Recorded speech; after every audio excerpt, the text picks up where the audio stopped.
continue l'aventure couture.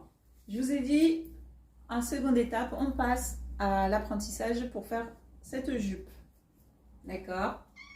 C'est une jupe qui est large, évasée, toute simple à faire. Si vous observez, c'est un rectangle. Du coup, vous allez avoir besoin d'un tissu. D'accord? Moi, j'ai choisi un tissu qui traînait. Alors, c'est un tissu fluide que j'ai pris. Je préfère que cette robe soit fluide. Je vous conseille dans un premier temps de prendre un coton ou un crêpe qui est assez facile à coudre, même si ça demande du coup à mettre les aiguilles. Et vous allez avoir besoin d'élastique qui fait au minimum le tour de votre taille. Je vérifie quand même. Voilà. Qui fait au moins le tour de votre taille, qui est l'élastique qu'on va glisser à l'intérieur de la jupe. Pour ce faire, on va prendre notre tissu. Le tissu est toujours plié en deux. Et là, vous allez avoir besoin de votre tour de hanche. D'accord? On prend toujours le point le plus fort. Donc, on prend son tour de hanche et on va le multiplier par 2. Pour la longueur, on fait comme pour l'étape précédente. Donc là, moi, j'aime bien que mes jupes partent du nombril, qu'elles aient une taille un peu haute. Du coup, je pars du nombril. Hop, je fais glisser le mètre. D'accord? Je fais glisser le mètre jusqu'à la longueur que je souhaite. Mesure que l'on reporte sur notre tissu. Quand votre tissu est là, hop, on le raplatit bien comme il faut. Alors, ça ne va pas être très écologique ce que je vais faire, mais je veux que ce motif-là, il soit au centre de ma...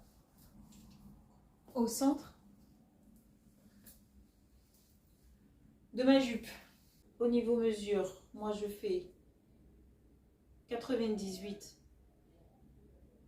de tours de hanche. Donc je vais prendre 100.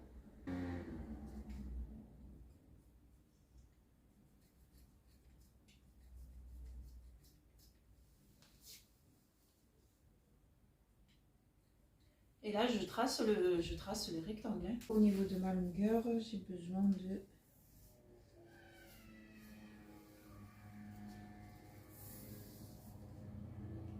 J'ai besoin de 100 aussi. Chez moi, c'est un carré la jupe. Je prends mon ciseau, je coupe. Excusez-moi.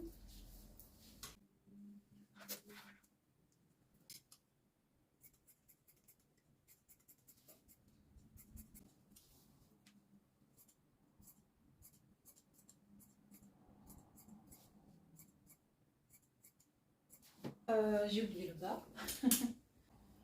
Donc voilà, là quand vous arrivez là, en fait, il faut imaginer que vous avez votre jupe. Hop, comme ça.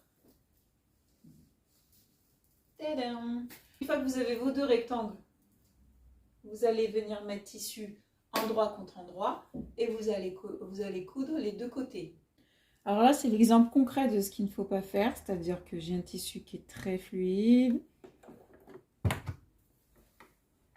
Donc dans ces cas-là, on pose bien le tissu sur le bureau, enfin sur ce qui nous sort de support pour notre machine. Donc je viens placer mon tissu, je baisse le pied, je fais un demi-tour pour bloquer l'aiguille.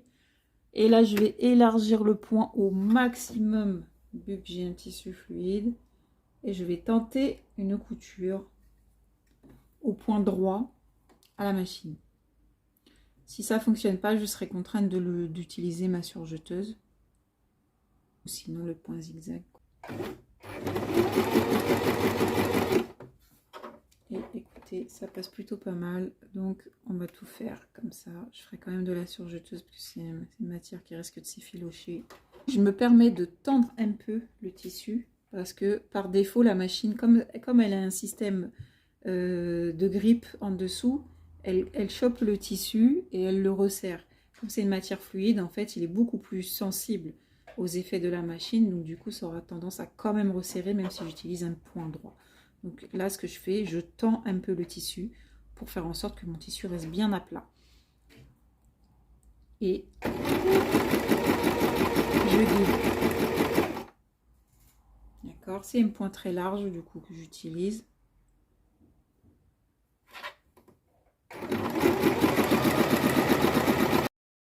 Alors ça, c'est des coutures qui n'ont pas besoin d'avoir des mesures parfaites.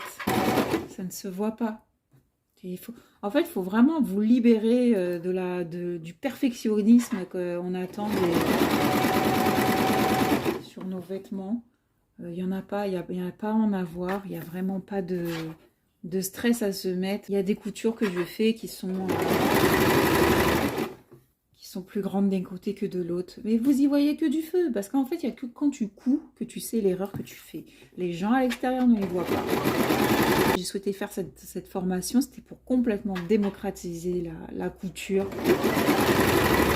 et en faire un vrai outil. Anti-perfectionnement, la recherche du perfectionnisme, en fait, ça tue. Maintenant, vouloir quelque chose de propre, bien sûr, mais bien sûr. Mais à la base, ne soyez pas exigeant avec vous-même. Ne cherchez pas à avoir quelque chose de absolument nickel dès le premier jour. Alors, comme je vous ai dit, je vais faire à la surjeteuse parce que c'est un tissu qui est extrêmement fluide et qui, du coup, qui s'effiloche très facilement. Ça, c'est un coup, je porte la jupe et en fait, le frottement avec ma cuisse ou quoi va créer des fils et des fils et des fils jusqu'à la couture saute. Donc, du coup, ceux qui souhaiteraient investir à un moment donné dans cette machine, elle est top. Elle permet de faire des jolies finitions.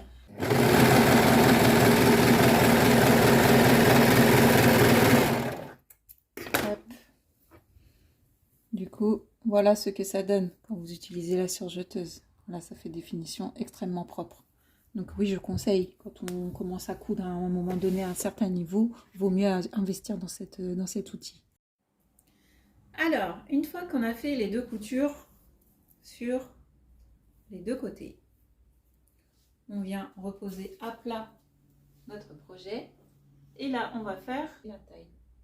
Donc, on va partir sur une base de 5 cm pour le repli. D'accord? C'est-à-dire qu'il s'agit juste de replier le tissu sur lui-même, toujours sur l'envers, bien sûr. D'accord? Et on va venir faire la couture en laissant sur l'un des côtés une petite ouverture qui nous permettra de glisser l'élastique. Là, je vais prendre des aiguilles. Donc, à peu près 5 cm.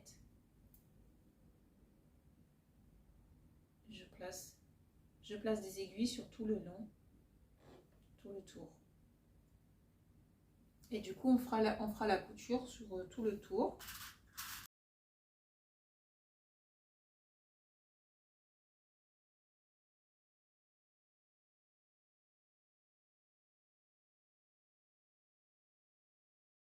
Donc, je ne mesure pas, mais si vous avez besoin de prendre une mesure, vous faites 5 cm. Je ne mesure pas parce qu'au fil des années, j'ai comme une espèce de règle mentale. Je sais 5 cm ça correspond à quoi, 1 cm, enfin voilà, il y a des valeurs comme ça. Comme mon propre corps, je le connais tellement que je peux me lancer yeux fermés dans une couture sans avoir besoin de prendre de mensuration. Là, j'ai fait le tour avec mes aiguilles.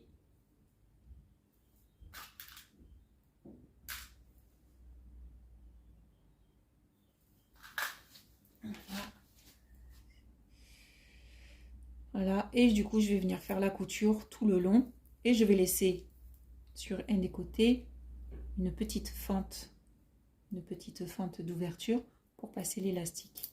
J'ai fait la couture tout le long. Je retire les épingles. Je vais prendre une épingle à nourrice, prendre un élastique que j'aurai découpé en fonction de mon tour de taille. Donc, vous placez l'élastique autour de votre taille et vous coupez un tout petit peu au-dessus, voilà, 2 cm supplémentaires pour pouvoir faire la couture de l'élastique. La raison pour laquelle je n'aime pas mettre d'épingle, voilà, c'est que ça me prend du temps. Je prends mon élastique, je plante mon épingle à nourrice là-dedans. Je rentre mon épingle à nourrice par la fente que j'ai laissée accessible. Et là, il va s'agir de faire glisser du coup l'épingle à nourrice tout le long. D'accord.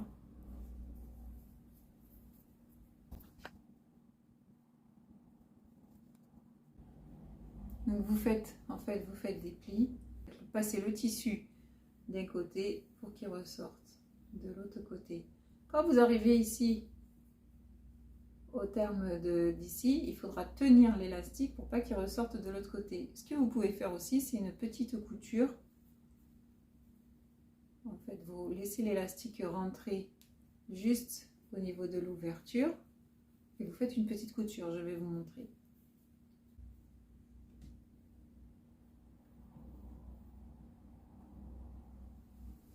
Alors, par exemple, voilà, alors du coup, c'est assez idéal parce que le tissu est transparent. Par exemple, voilà, là, mon élastique rentre dedans. Ce que je peux faire, c'est une petite couture à ce niveau-là pour fixer l'élastique, pour éviter qu'il me suive jusqu'au bout et que je perde l'élastique, je sois obligée de tout recommencer. Voilà, bon, j'ai pas coupé les fils.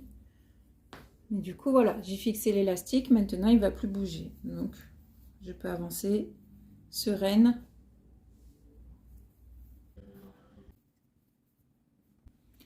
Donc là, on arrive à la fin. Donc, il va s'agir de ressortir l'épingle. Voilà. Voilà, je ressors l'épingle. Je tiens mon tissu, bien entendu, avec l'élastique qui est glissé dedans.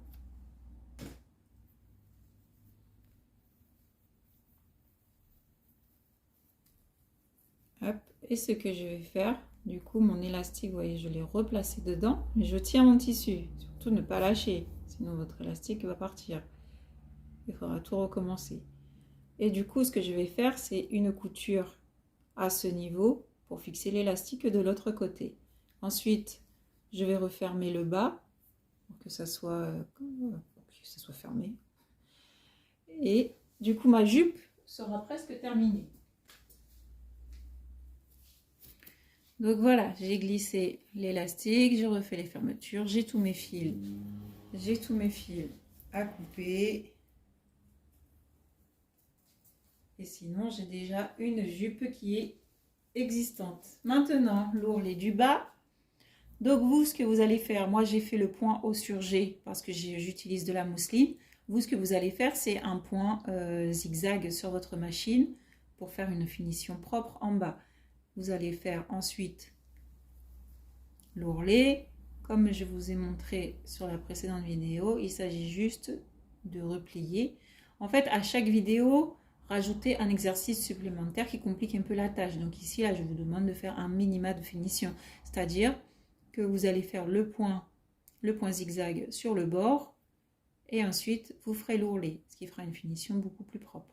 Et on se retrouve pour l'essayage. Tadam! Et voilà, on a une jupe pour l'été. Donc moi, je vous ai dit, j'ai mis en dessous une petite doublure, vu que c'est une matière qui est très transparente. Bon, il me reste un petit peu de tissu, donc moi, je pense que je me ferai un petit top qui va aller avec. Vous pouvez, par exemple, cette jupe-là, vous pouvez la faire courte. J'avais vu une fois sur les réseaux certaines qui mettaient la jupe en top, du coup, hop. Voilà, bon, évidemment, moi, ça me fait sexy girl. Et tu mets une ceinture, là, ça te fait une robe, quoi. Tu peux être multifonctionnel. En fait, il faut laisser parler vraiment ce qu'il y a à l'intérieur de votre tête, comment vous voyez les choses. Donc voilà, à bientôt. Prochaine étape, du coup, le pantalon. Passez une belle journée.